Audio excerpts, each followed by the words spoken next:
When you were young, did you ever hang out with someone that mom or dad thought you ought not?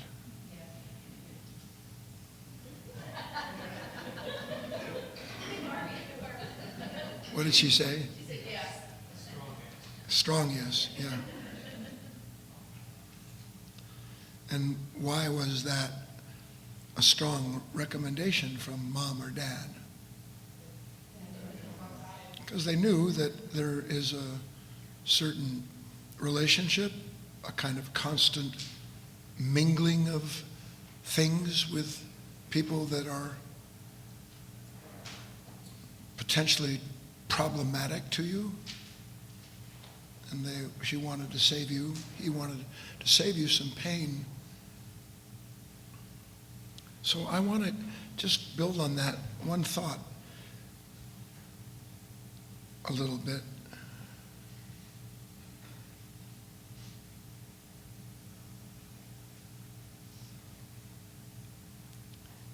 Most of us have no idea whatsoever of what it's like to live without company.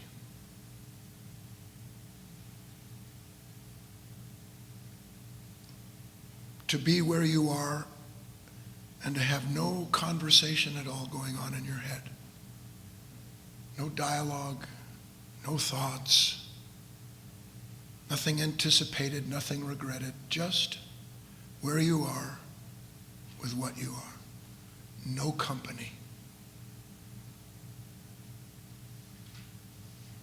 Because you see, as long as you keep the company that you do, there's no room in your house for the divine.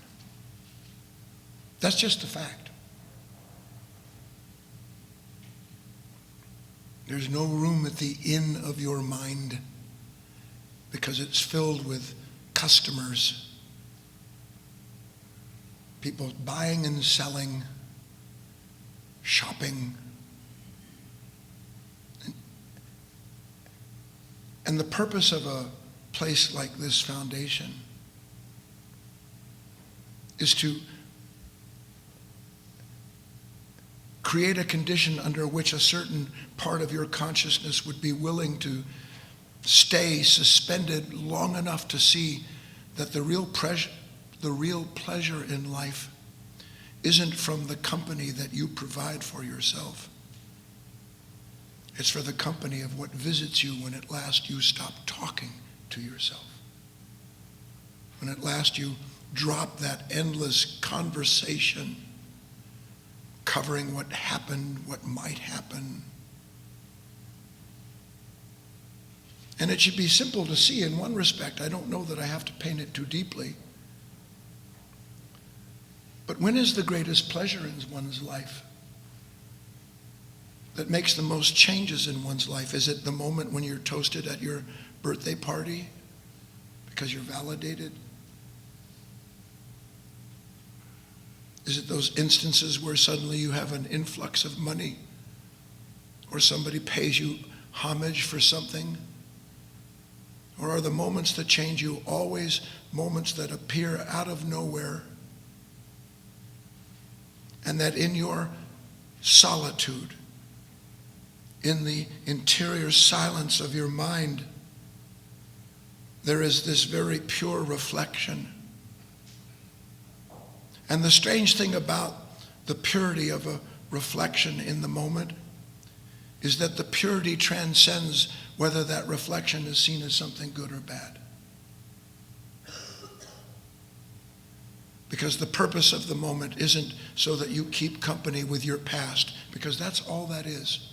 Whether you understand it or not, every thought that passes through your mind, every repetitious feeling, every last part of that is the past keeping itself alive in the possibility of presence, which is taken from you by that company, and you do so willingly without knowing it.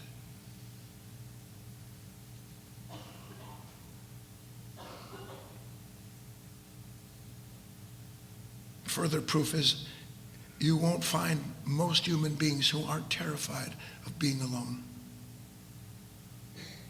Radio going, TV going, emails, electronic stuff on handheld devices. I don't even know what you call it.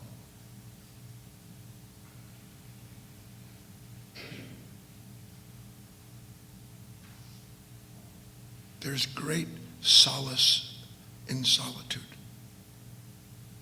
There's a comfort that passes understanding, because in solitude there's no one trying to understand their own past, trying to figure out their future, trying to escape whatever it is that this mind almost never stops talking about.